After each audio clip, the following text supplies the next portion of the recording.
We are moving forward on a strong agricultural reform, food, and jobs bill. And so, Mr. President, I hope colleagues will join us in a very strong vote to proceed on this bill. Thank you. All time has expired. The clerk will report the motion to invoke cloture. The undersigned senators, in accordance with the provisions of Rule 22 of the Standing Rules of the Senate, hereby move to bring to a close the debate on the motion to proceed to calendar number 415 as 3240, a bill to reauthorize agricultural programs through 2017 and for other purposes, signed by 17 senators. By unanimous consent, the mandatory quorum call has been waived. The question is it the sense of the Senate that debate on the motion to proceed to S3240, an original bill to reauthorize agricultural programs through 2017 and for other purposes shall be brought to a close. The yeas and nays are mandatory under the rule. Clerk will call the roll.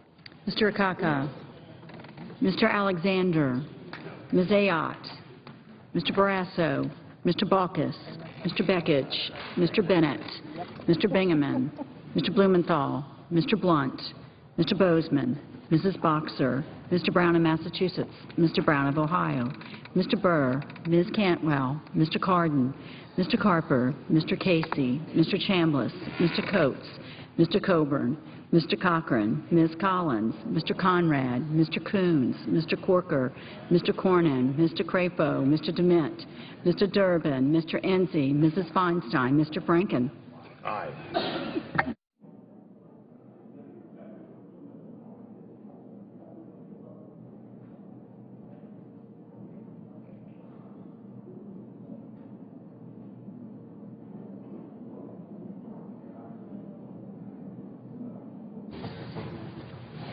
Mrs. Gillibrand.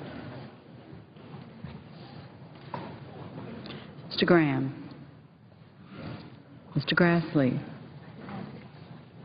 Mrs. Hagan. Mr. Harkin. Mr. Hatch. Mr. Heller.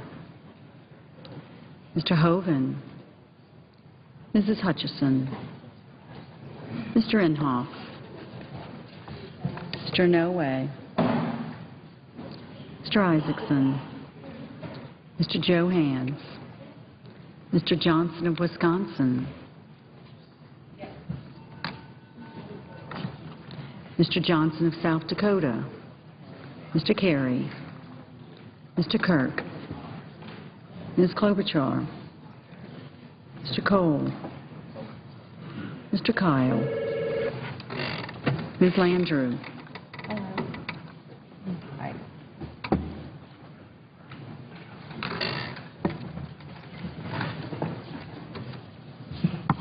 Mr. Lautenberg, Mr. Leahy, Mr. Lee, Mr. Levin, Mr. Lieberman, Mr. Lugar, Mr. Manchin,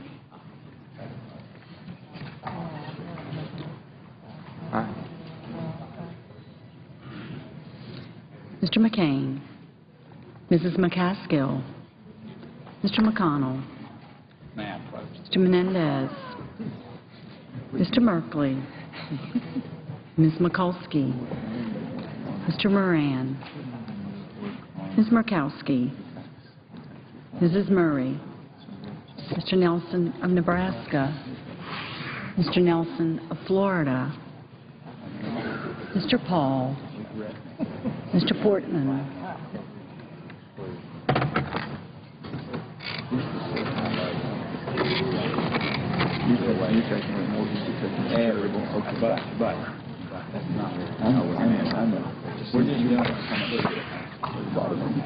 Mr. Pryor, Mr. Reid of Rhode Island, Mr. Reid of Nevada, Mr. Risch, Mr. Roberts, Mr. Rockefeller, Mr. Rubio, Mr. Sanders, Mr. Schumer, Mr. Sessions, Mrs. Shaheen,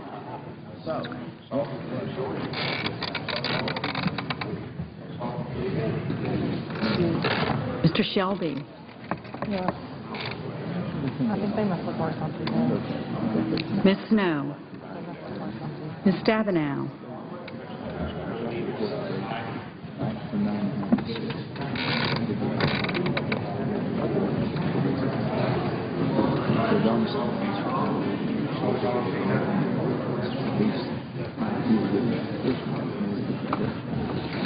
Mr. Tester. Mr. Thune. Mr. Toomey. Mr. Udall of Colorado. Mr. Udall of New Mexico. Mr. Vitter. Mr. Warner. Mr. Webb. Mr. Whitehouse. Mr. Wicker. Mr. Wyden.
Senators voting in the affirmative: Akaka, Boxer, Burr, Corker, Franken, Grassley, Harkin, Inouye, Johnson, South Dakota, Kyle, Lieberman, Manchin, Nelson, Nebraska, Nelson of Florida, and Roberts. Senators voting in the negative: Ms. Mikulski, aye. Senators voting in the negative: Cornyn and Inhofe.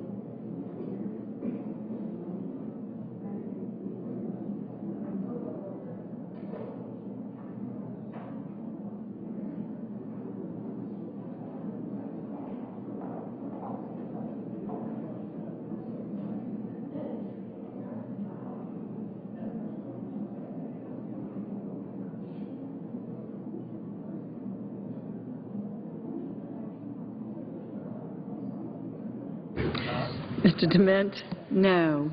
Aye. Ms. Klobuchar, aye. Mr. Coates, aye. Mr. Sanders. Mr. Sanders, aye.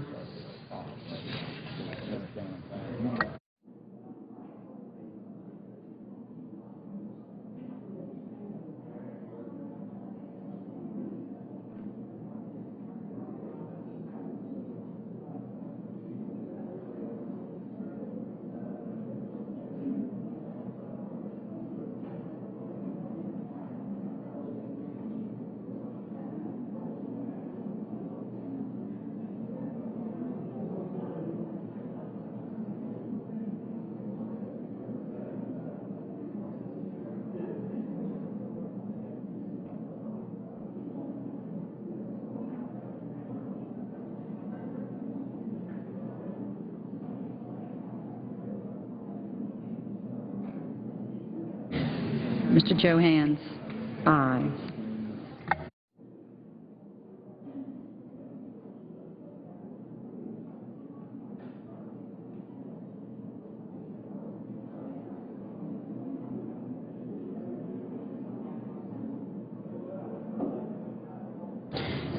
Mr. Enzi, aye.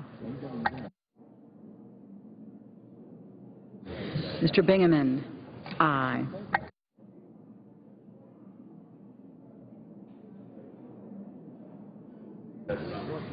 Mr. Bennett, aye. Mr. Shelby, aye.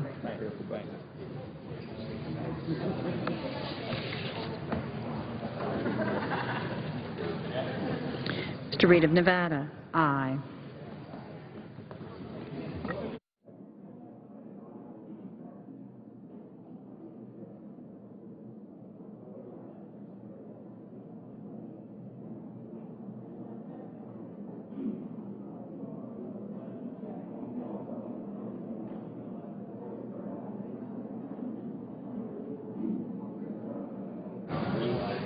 Mr. Cole. Mr. Cole, aye. Mrs. Murray, aye. Mr. Wyden. Mr. Wyden, aye.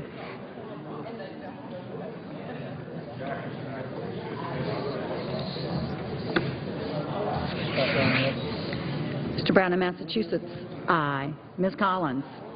Ms. Collins, aye. Mr. Reed of Rhode Island, aye.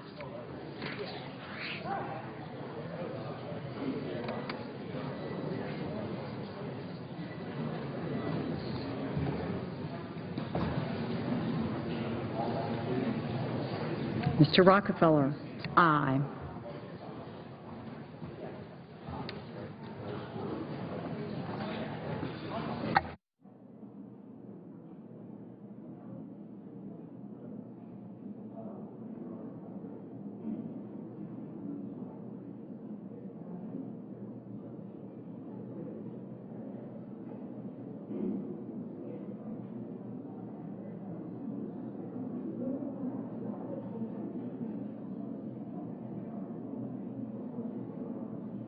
Did you just take yours, but Mr. Conrad, aye.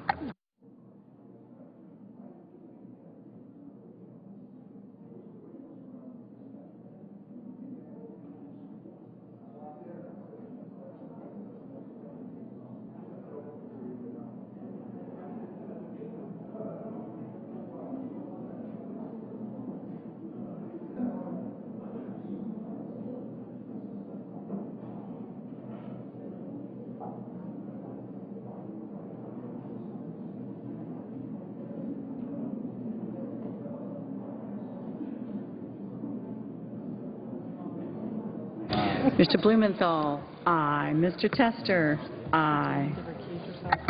Mr. Casey, aye. Mr. Blunt, aye. Mr. Baucus, aye. Ms. Snow, aye.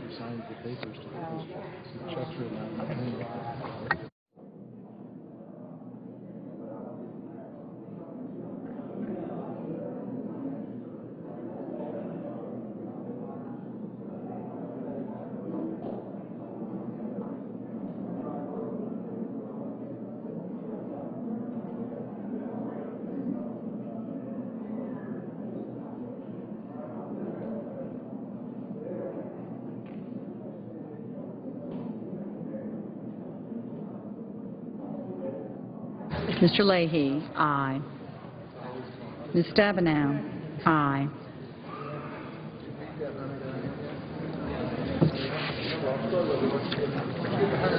Mr. Chambliss, aye.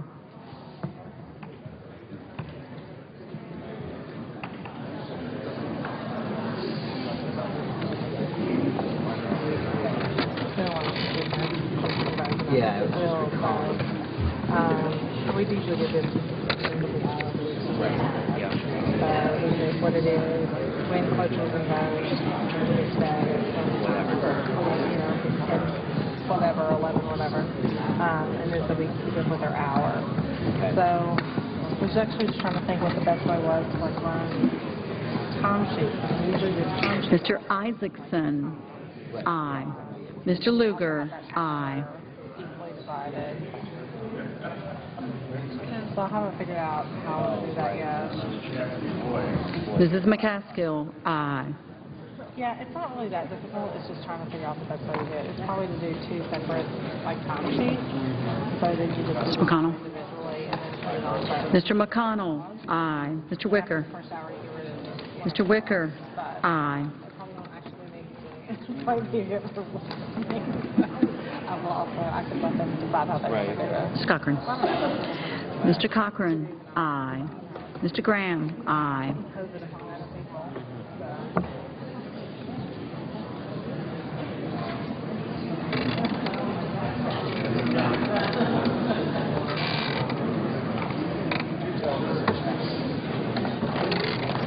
Mrs. Feinstein, aye.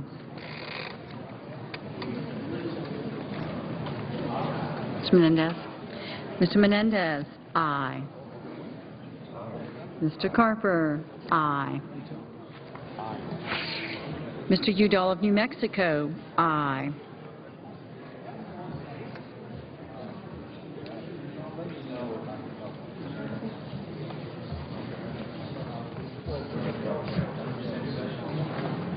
Mr. Coburn. Mr. Coburn, no.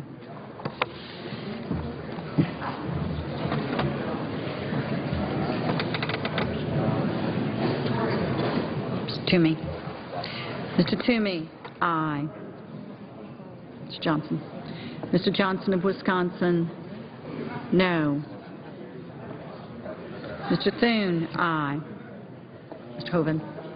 Mr. Hoven, aye. Mr. Barrasso, aye. Mr. Hatch.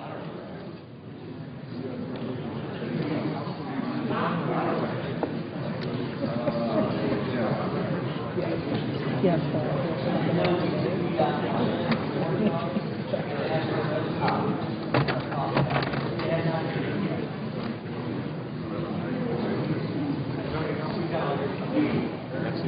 Mr. Hatch. Mr. Hatch, no.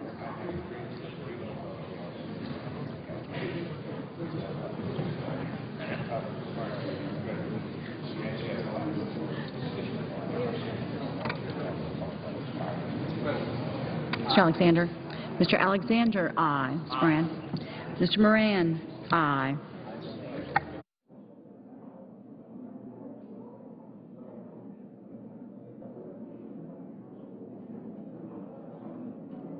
Mrs. Gillibrand, aye.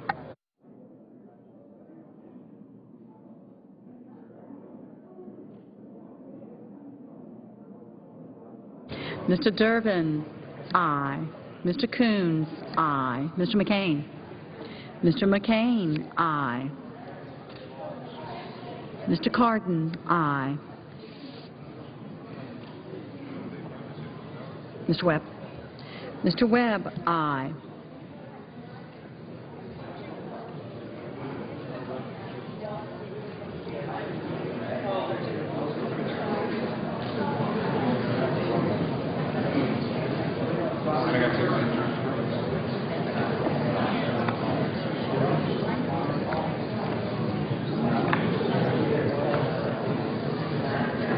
Mr. Lee. Mr. Lee, no.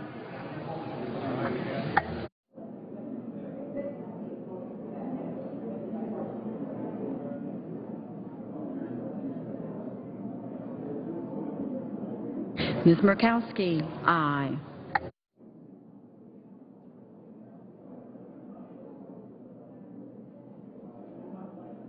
Mrs. Shaheen, aye. Mr. Brown of Ohio, aye. Ms. Ayotte, aye. Mr. Whitehouse, aye.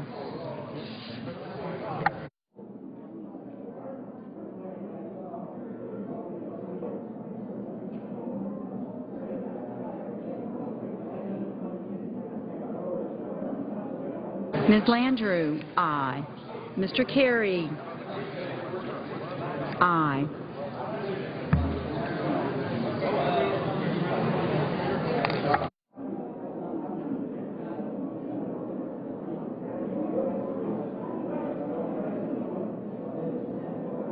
Mr. Lautenberg, aye.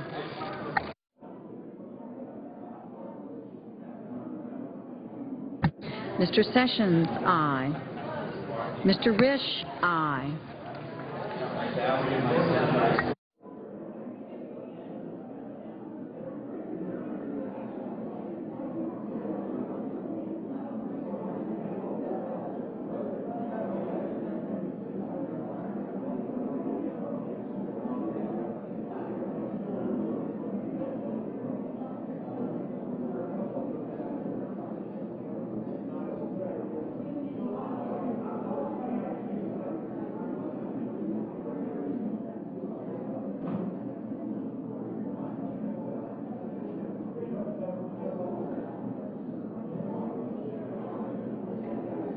Mr. Schumer, aye. Mr. Merkley, aye.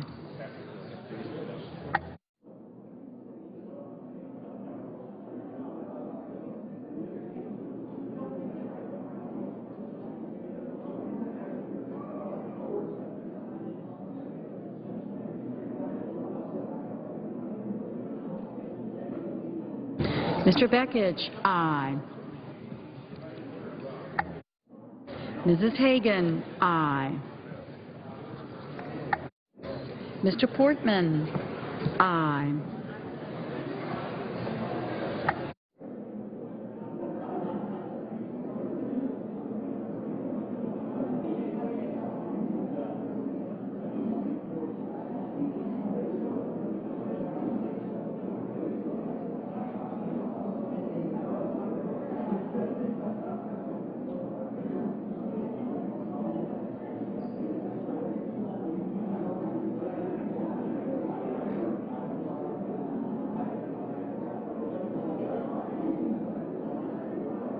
Mr. Rubio, aye.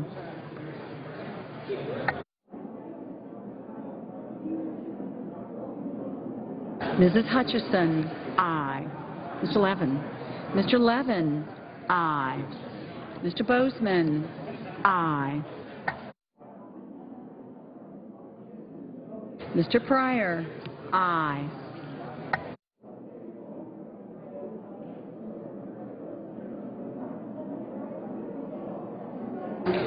Mr. Paul, aye.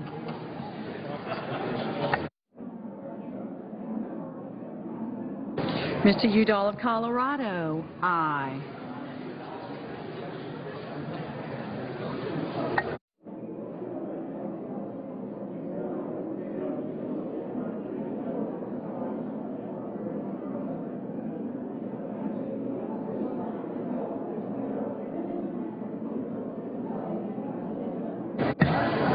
Mr. Heller, no.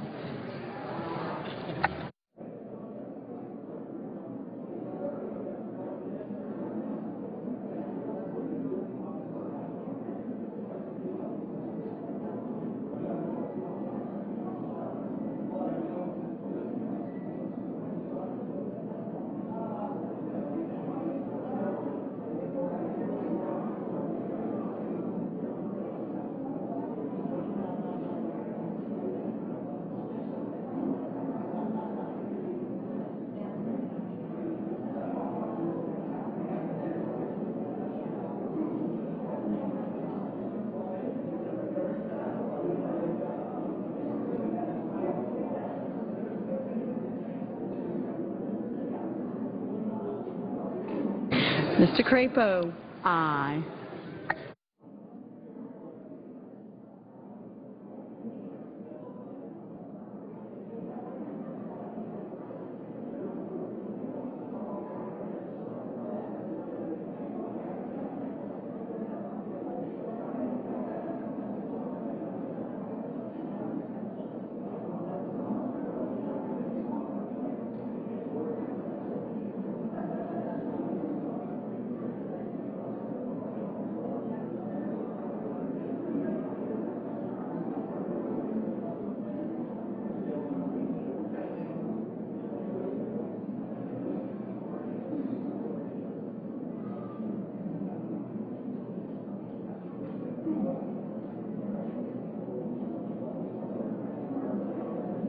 Mr. Warner, aye.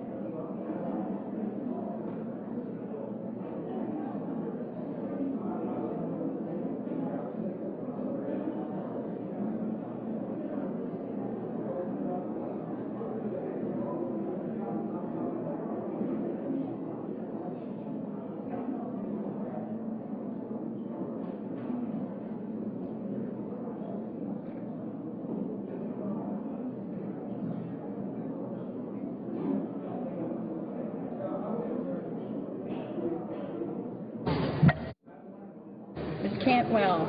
Aye.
Are there any senators wishing to vote or change their vote?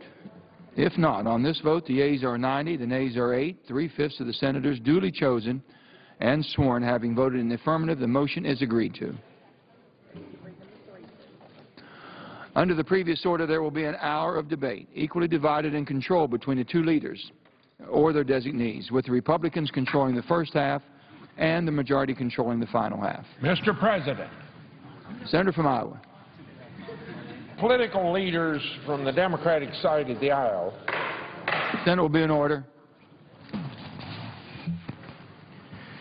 Mr. President, political leaders from the Democratic side of the aisle are now preemptively charging the Supreme Court with judicial activism if that court would strike down President Obama's health care law as unconstitutional.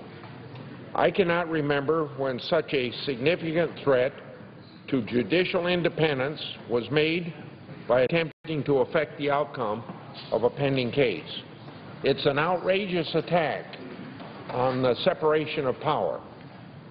The Democrat claim is that unless the court rules in accordance with the policy preferences of a particular speaker, the court's decision would be illegitimate. This is dangerous and this is wrong. President Obama wrongly argued that it would be unprecedented for the Supreme Court to strike down a law that a large congressional majority passed. He was wrong on the size of the majority, and he was wrong about the Supreme Court's history in striking down laws that they consider unconstitutional. The President of the United States knows better. Because he's a former constitutional law lecturer, he should know that the Supreme Court has done just that on many occasions over more than 2 centuries. And it's just not the case, as Democrats claim, that the Supreme Court can strike down Obamacare only by failing to follow established Commerce Clause jurisprudence. When the Judiciary Committee held a hearing last year on the constitutionality of the law, I asked whether the Supreme Court would need to overturn any of its precedents to strike down the individual mandate part of health care reform. None of the witnesses, and most of those witnesses were selected by the majority Democrats, could identify a single precedent that would have to be struck down. No matter how many times liberals repeat the statement, it is just not so. The Supreme Court would not be an activist court if it struck down health care reform. What is unprecedented is health care reform's infringement on personal liberty. The Constitution establishes a very limited federal government. But when the Supreme Court asked him the obvious question of what limit to federal power would exist if the individual mandate were upheld, the Solicitor General, arguing for the government and in support of the constitutionality, could not and did not provide an answer. So the Obama administration believes the federal government can force Americans to purchase broccoli or gym memberships, and don't believe anyone who says otherwise once we start down that road of unprecedented power of the federal government under the Commerce Clause. Critics contend that the whole body of law allowing federal regulation of the economy would be threatened if the Supreme Court struck down the health care reform bill. They even say that such a ruling would harm the legitimacy of the Supreme Court. That is just plain nonsense. The Supreme Court has never addressed a law like this. Striking down Obamacare would have no effect on any other existing law. The real change in the law and to the country as a whole would be if the health care reform bill were upheld as constitutional. People understand this instinctively. A recent Gallup poll found that 72% of Americans, including even 56% of people who call themselves Democrats, believe that the individual mandate is unconstitutional.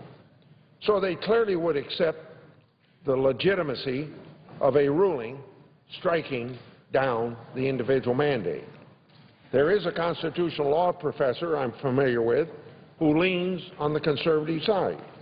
He rarely discusses his work with his young children, but the health care case has generated such attention that his 8-year-old son asked him about it. The father explained that the case involved whether the government could make people buy health insurance. This is what his 8-year-old son said, quote, "They can't do that.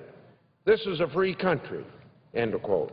So even 8-year-olds understand the overreach of health care reform. Unlike the supporters of Obamacare, who really never bothered to think through the law's constitutionality before passing it, most Americans understand that this law threatens our freedom unlike any previous law. And I expect that the Supreme Court will agree. They understand that the law is not compatible with the Constitution and must be struck down. It's ridiculous to claim that striking down this law would be judicial activism. A ruling that Obamacare is unconstitutional would recognize that the law departed from the text of the Constitution, our very structure of our federalism, and even against the history of our country.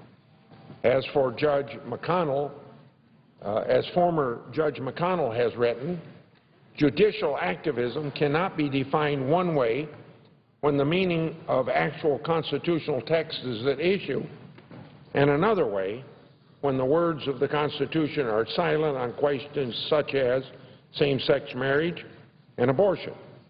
This is what Judge McConnell wrote, quote, "There cannot be one set of rules for liberal justices and another set for conservatives." By threatening the court in advance, the critics are showing that they now have real doubts that the health care reform bill is constitutional. Whether addressed to an individual justice or to the court as a whole, claims that only one possible result can be reached or the court's ruling would be illegitimate are shockingly improper attempts to influence a pending case. But all the justices seem to have agreed to combat what they see as any threat to their judicial independence. I suspect that inappropriate attempts to influence the court's decisions on pending cases will backfire. They will make the justices more determined than ever to show that they are adhering to their oath to defend the Constitution without regard to popular opinion. They will never want their rulings to appear to have been the result of political browbeating. So, let the justices undertake their proper responsibility in deciding the constitutionality of health care reform. Let them do it without threatening to pillory them in advance if we do not like the outcome. There is always time for reasoned criticism after any ruling, and particularly this ruling. I yield the floor. Mr. President. The senator from Utah is recognized. Mr. President, I stand today to respond to what I believe are irresponsible and dangerous attacks on the legitimacy of the Supreme Court of the United States. Over a three-day period beginning on March 26th of this year, the Supreme Court held more than 6 hours of oral argument to address the constitutionality of the Affordable Care Act. I was privileged to attend each of these sessions, and I can say that as a lifelong student of the Constitution and as one who served as a law clerk at the Supreme Court of the United States, I was very interested to not only watch the arguments, but also to read many of the briefs and follow each of the proceedings very closely.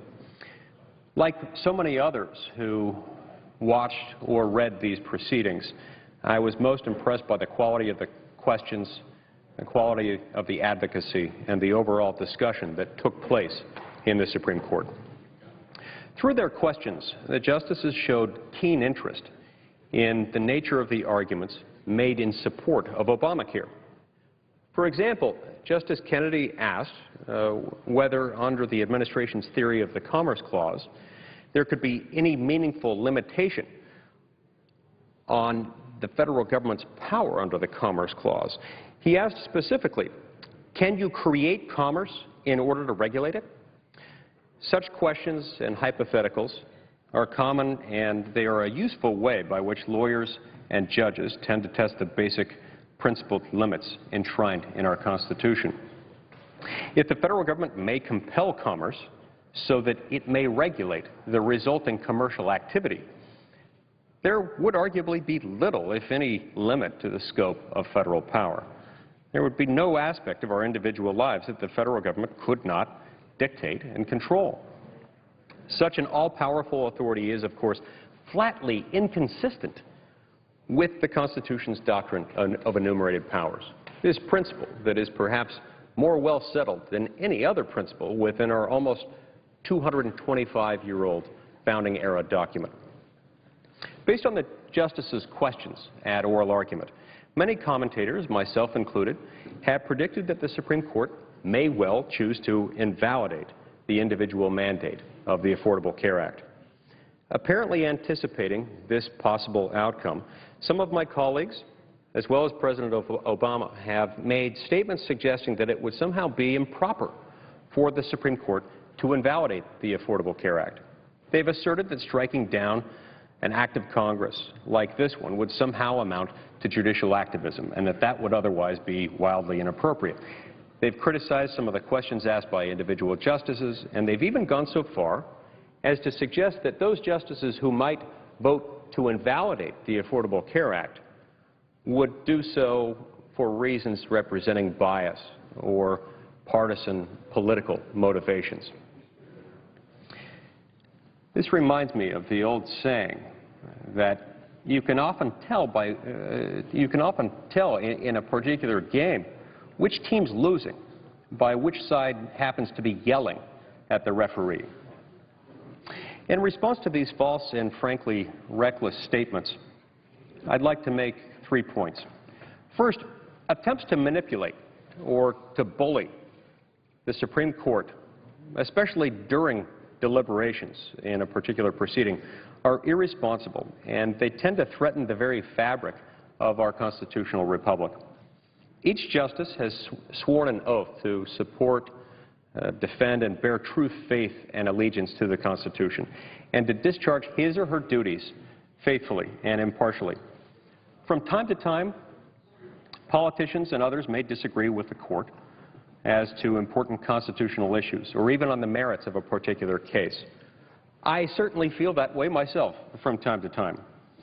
But it is simply inappropriate for elected representatives who themselves have sworn an oath to the Constitution, in a spirit of partisanship, to question the honesty and impartiality of our nation's highest court in what could be perceived as part of an effort on the part of those elected politicians to influence a case pending before the Supreme Court.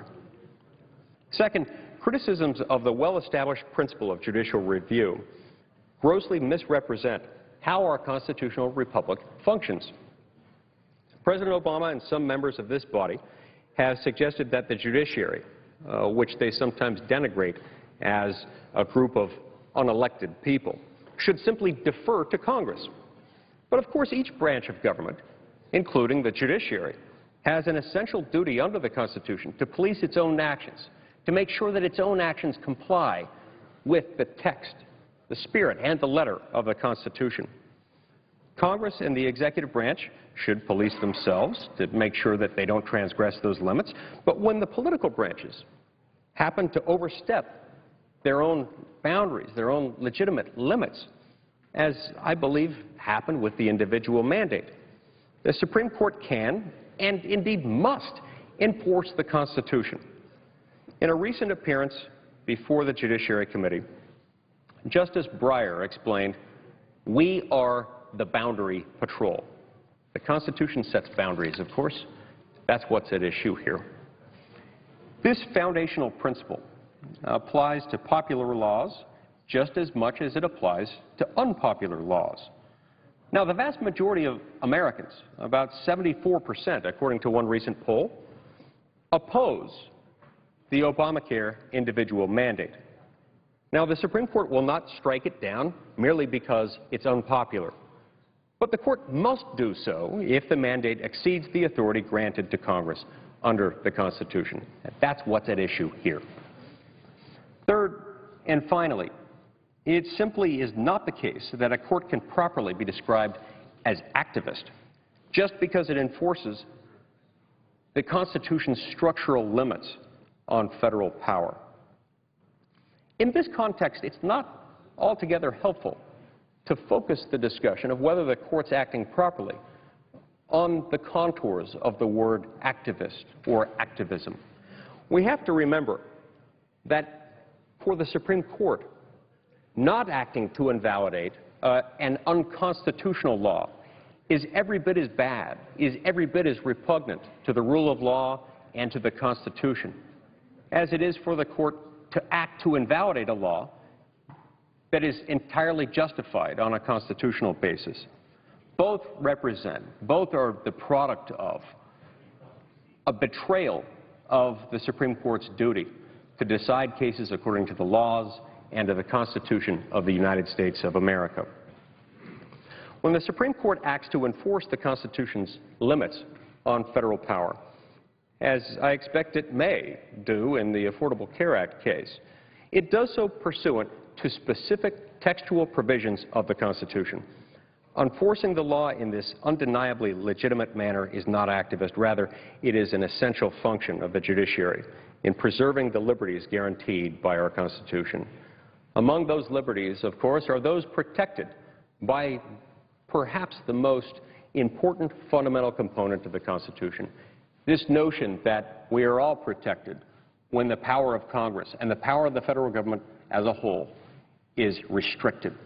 This is why James Madison appropriately observed that it was with good reason that the Founding Fathers reserved to the states powers that he described as numerous and indefinite, while describing those powers that were vested in this body as few and defined.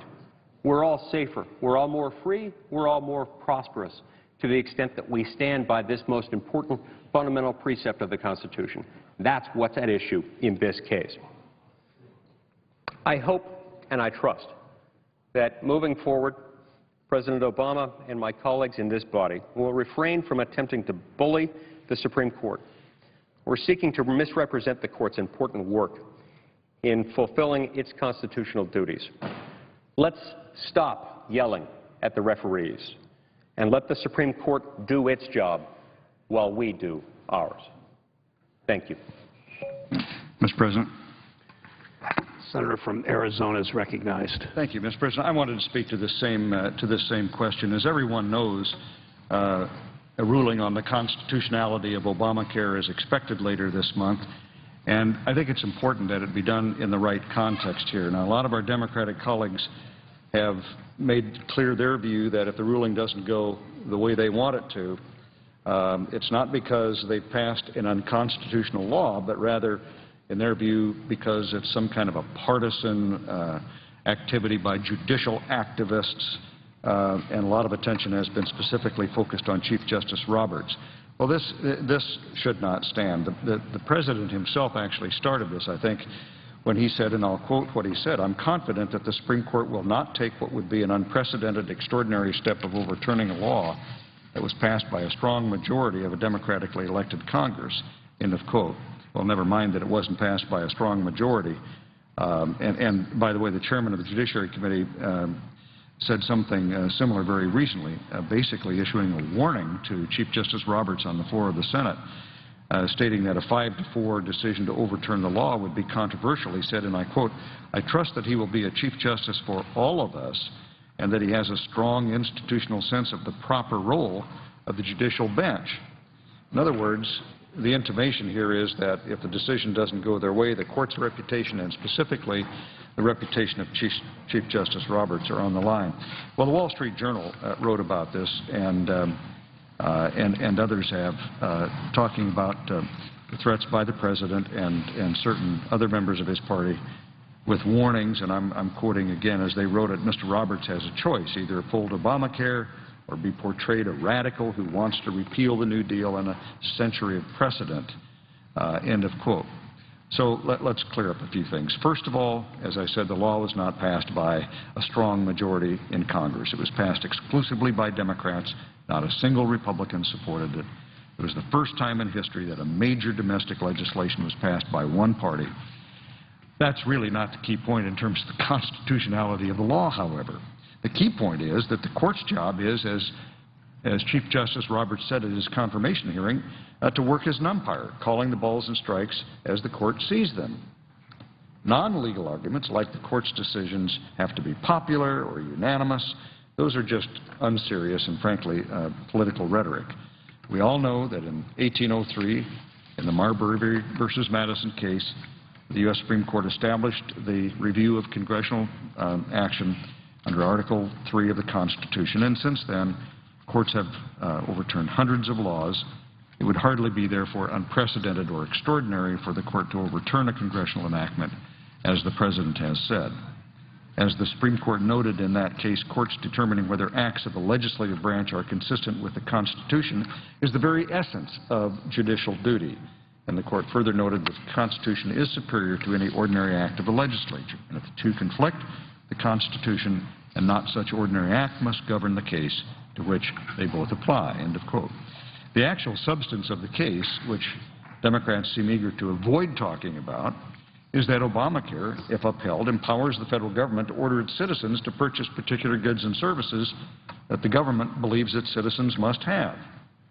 That sort of all-powerful federal government is at odds with the concept of enumerated powers, as is creating commerce in order to regulate it, as Justice Kennedy intimated at the oral argument. And this is why a significant majority of Americans dislike the law. They know the Constitution is meant to place limits on the power of our government in order to protect the freedom of the people. Mr. President, I can't guess how the court is going to rule. It may not agree with my views, but I suggest that political leaders in the executive and legislative branches need to cool their rhetoric, as my colleague said, stop yelling at the umpire, stop the thinly veiled threats, and react to the ruling after it's rendered rather than before. The senator from Texas is recognized. Mr. President, would the chair advise me when 5 minutes have run? Thank you very much, Mr. President. Mr. President, I just want to add a few words to what's already been said by some of our most distinguished lawyers in the Senate, and that is it is not controversial that since 1803 the doctrine of judicial review, as decided by the United States Supreme Court, has held, in essence, that it is the responsibility of the judiciary, the Supreme Court, to say what the law is. Now, Congress has its role, and the court has its role, and they are different.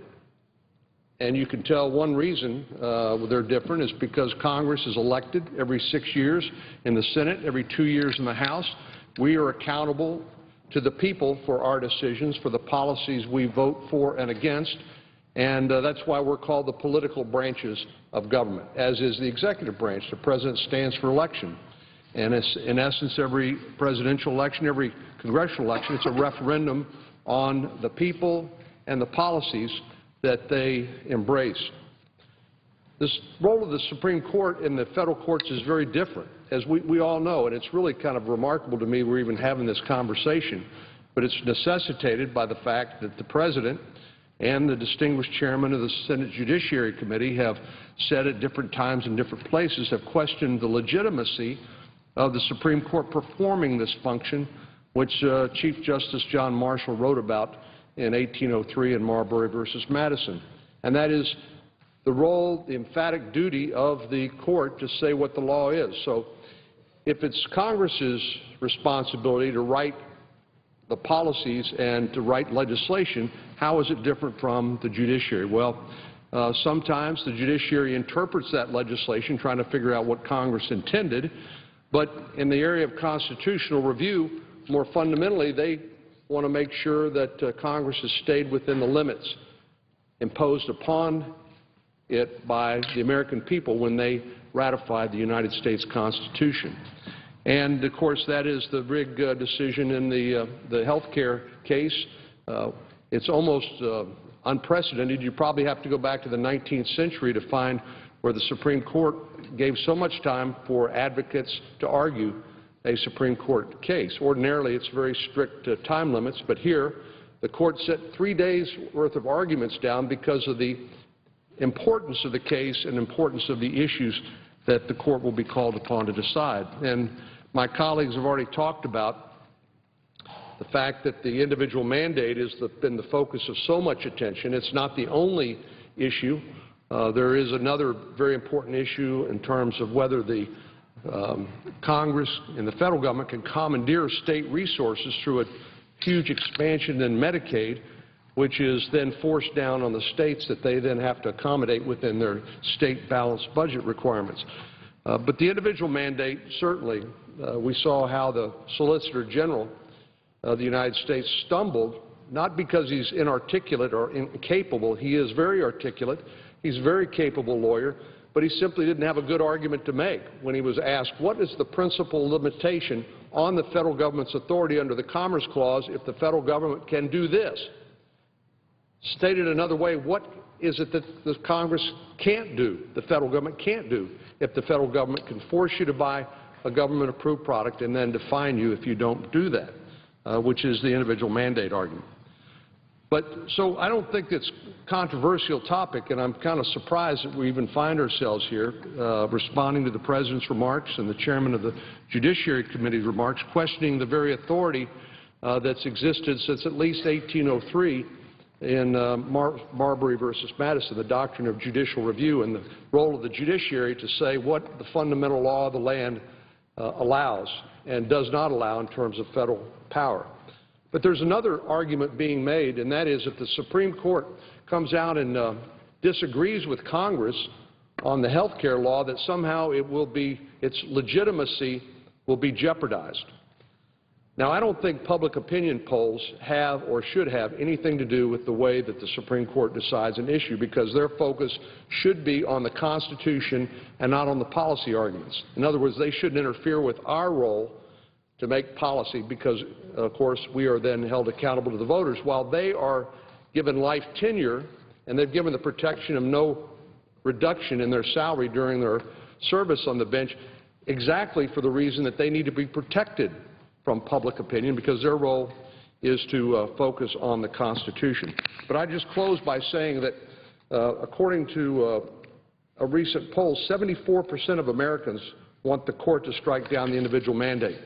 So were the court to do that, it would hardly underline the legitimacy of the court if the court happened to, just by coincidence, render a decision that the majority of Americans would agree with. Thank you, Mr. President. I yield the floor. The Assistant Majority Leader is recognized. Mr. President, we in morning business.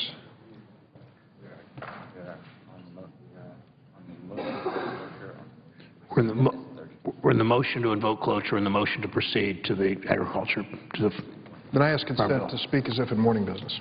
Without objection, so ordered. Mr. President, I listened carefully to the speech just given about health care reform, and I'd like to put in perspective what the challenge is that faces America. Absent health care reform, absent a change in the growing increase in the cost of medical care, not only families, but businesses and governments will find it impossible to adequately fund the health care that Americans need.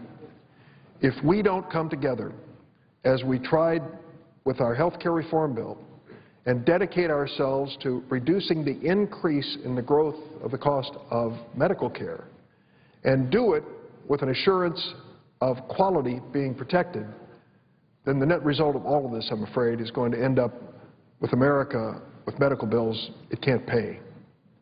We find, as we look at government programs, Medicare, Medicaid, veterans programs, for example, that if we don't change the projected rate of growth of cost in these programs, in just a short period of time, the federal budget of America will be consumed by health care cost and interest on the national debt, to the exclusion of everything else. I just heard my friend, the senator from Texas, speak against individual mandates. Well, the word mandate, I'm sure, rubs many people the wrong way. But let's take a look at what that individual mandate is. From my point of view, it's a question of individual responsibility.